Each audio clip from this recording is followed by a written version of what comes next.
I'm happy you're here too.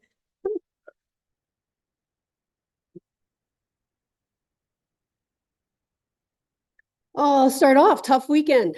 Really, really tough weekend. Hey, we were exposed. So I'm not gonna sit up here and sugarcoat anything other than we were exposed. We needed to play better. We didn't really put any of the pieces together. Our pitching got hit really hard.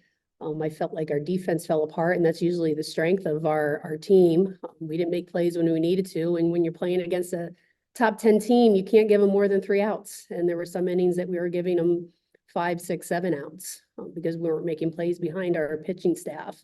And then offensively, I mean, they have an unbelievable pitching staff. When you're facing a pitcher with a sub-1 ERA, you're not going to have many opportunities to be able to score. So when you're giving up the crooked number in an inning, it's kind of demoralizing on, how are we going to score 3 runs when she has a sub-1 ERA? But the good thing is we were exposed at this point in the season. We know what we need to work on, and we got to get to work.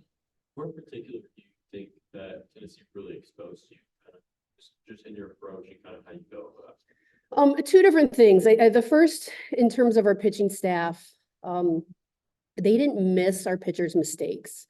And if you look at McCann's outing on Sunday, and I thought she was competitive, she only gave up 6 hits. 4 of the hits were with 2 strikes. So getting ahead was key. And she just needed to finish those batters. And we went back and we looked at every single pitch she was thrown. And 2 of those 4 hits that had 2 strikes, they were 7 and 8 pitch at bats. So it's understanding where you need to put the ball to be a little bit more successful. Like there's times that you don't have to throw a strike, and that's that experience. So I think the biggest thing is that they jumped all over a ball if it was on the plate. So that's where the pitchers need to learn a little bit more on where to throw in competitive at bats. In terms of our offense, we got to do a better job in getting on time. We continue to get caught in between the hard and the soft stuff. And we need to be able to pick one side of the plate, especially when you're facing an All-American, because you can't hit everything. So it's those 2 things. And, defensively, I felt like we just sat back on our heels. Like, again, Tennessee's not going to give you a game, and we got to lay out for balls, and we got to make more aggressive plays and take the game from them because they're not going to give it to you. It wasn't statistically, No. But were there any silver linings at all? Yeah, I think Friday, was it Friday or Saturday? We had a lot of walks on Friday. I mean, that was a really good thing. We had a number of people on base. I think we left 11 on base. So the people were on, like we weren't shut down. We just didn't have very good situational hitting in those situations. If I was to key some individuals, it was really good to see Kara Daly had some really good at-bats on Sunday. Because we need her. And she drove the ball in the middle of the field, which isn't something that she's been able to do lately. She's been a little bit out in front and rolling over to pulling it to the left-hand side. So 2 of her contacts were to the middle of the field. So that was good progress to be able to see, especially someone like Pinkins that's throwing 72 to 74. Like that's pretty tough to be able to hit and get on time. Then looking at Sunday's game, 13 out of 5 at-bats lasted 5 or 4 pitches. Is that a good number? If so, is that number to make for us? Yeah, we're always looking on extending the at-bat and just being competitive. Like that's the whole emphasis. We don't put a number on it. We just don't want to see 3 pitch at-bats, 6 pitch innings, like those types of things. Like we want to extend the at-bats and extend the innings as much as we possibly can and make the pitcher work. But we don't put like a cap number on it and what we're trying to get to.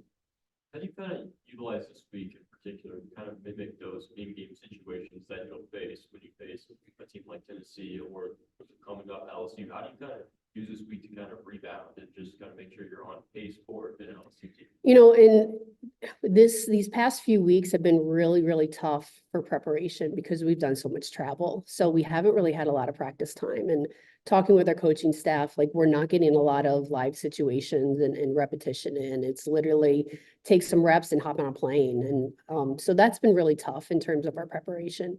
Today, when we're going to have hitting, will be live on the field. We're going to have a defensive group at the same time. So they're getting some live reads. And that's kind of one of the things when you face a team like Tennessee, who puts a lot of balls in play. And we've been really fortunate that not a lot of balls have been hit hard off of us. So then our defense is not getting that live work.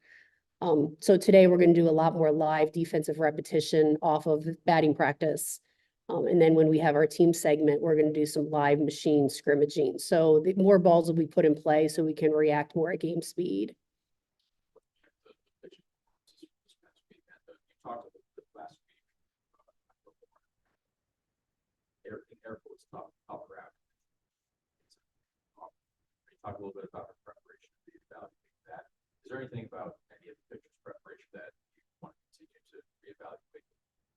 I mean, I think we were much healthier and I think we were on track and we're doing a lot more in terms of recovery. So I'm really happy with where they are at. In terms of Krings's performance, it was more mental than anything. Like when this is her first time being in the #1 role. And her entire career, she hasn't been the ace. And now it's a different responsibility.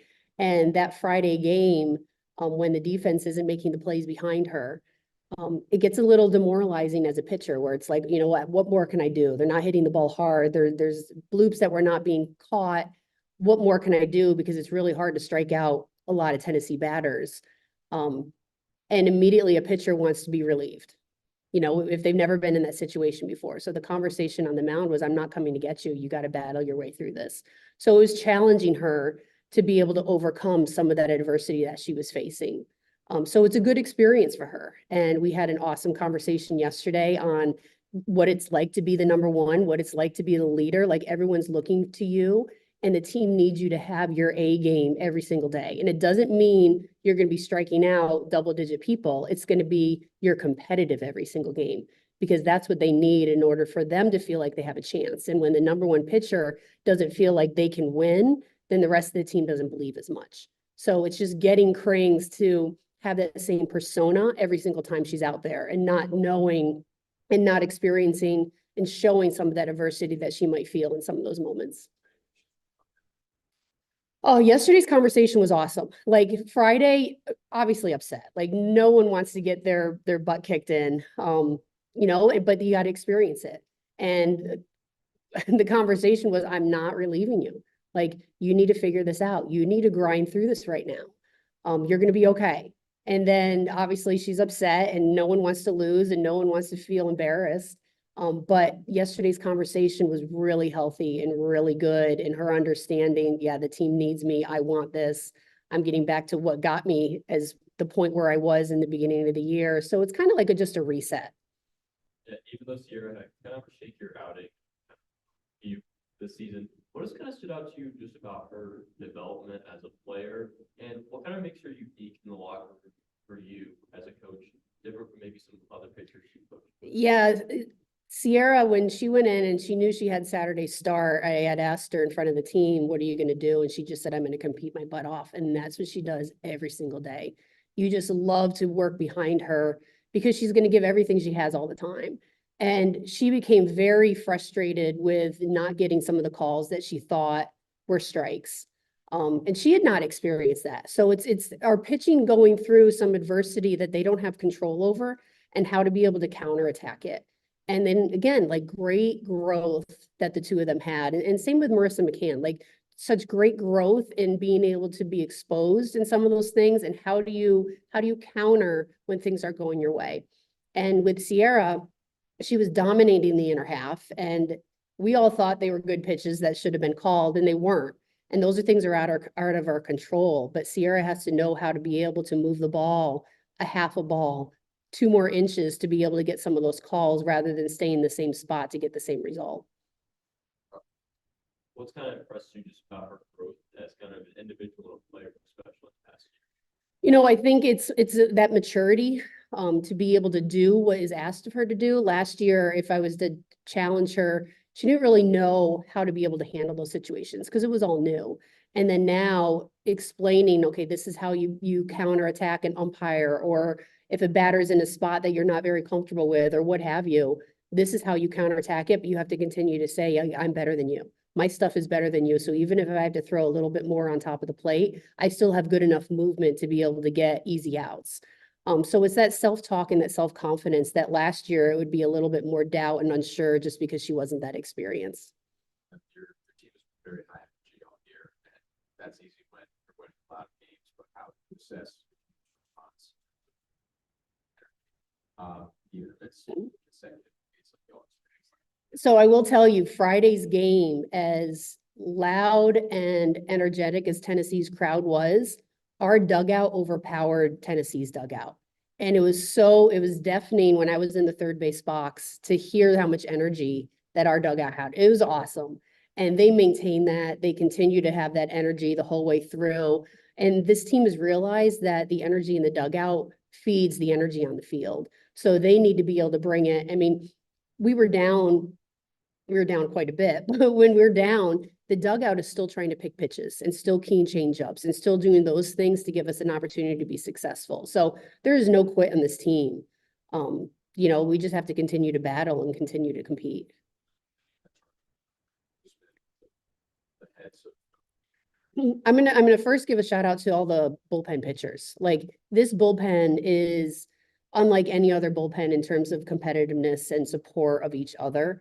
Natalie Touche is probably leading that charge in being able to pick pitches. Her and JC Cruzy, they spend a lot of time, and I'll add Taylor Pinnell in that, especially because Taylor knows that she's coming in late in the game. So she's working really hard and picking pitches and keen and picking each other up. And then, I mean, just our freshman class with Stefania Aberscato and Abby Hay, like, they bring so much energy and enthusiasm to encourage the people that are on the field.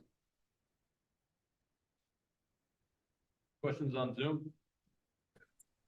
Coach, what did you think about Natalie's performance this I week? was really, really happy on her performance. Has not been in that situation at all.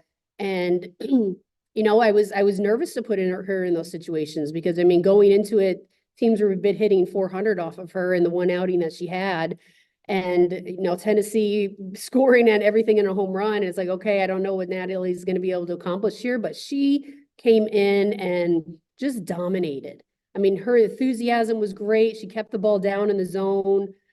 Really exciting to see because we're definitely going to need her because she's a great complement to the rest of our pitching staff throwing that drop ball. And then I guess, what made you decide to go with Marissa McCann? And how do you think she did? And will you be using her more going forward in the SEC games? So Tennessee does and obviously Chris Malvo is their hitting coach who worked with us for 3 years, and knowing that Tennessee always has a very, very clear approach on almost guessing what pitcher they're going to face, and they have a very clear plan. And when they faced Krings in game 1, it was very obvious that they were looking in the outer half of the plate. I was anticipating that they were guessing Krings was going to throw game 3. So that was part of the switch up. Is I had Krings in the bullpen, so then they would they would see that she was still warming up, and we were going to go with McCann just to kind of throw them off a little bit. And I think it held them for a while. So that was the number one thing. And at that point in game 3, when you've already lost game 1 and 2, like, you got nothing to lose. And you had for 2 pitchers that got hit. So why not just throw someone else out there to kind of change things up and give McCann that opportunity to see what she can do. Krings is ready to go, as was Lily Witten. And I thought she threw unbelievable in her opportunities. And then Natalie and Taylor Pinnell. And so it's on Sunday, I call it Susie Allstaff. Like, everybody has to be ready because we don't have a Monday game. So it's being able to make adjustments when we need to, but really happy in how McCann competed throughout that whole game. Thank you. Natalie, do you have any questions? Y'all covered it. Thank you. Well, thanks, everyone. Thanks, Coach.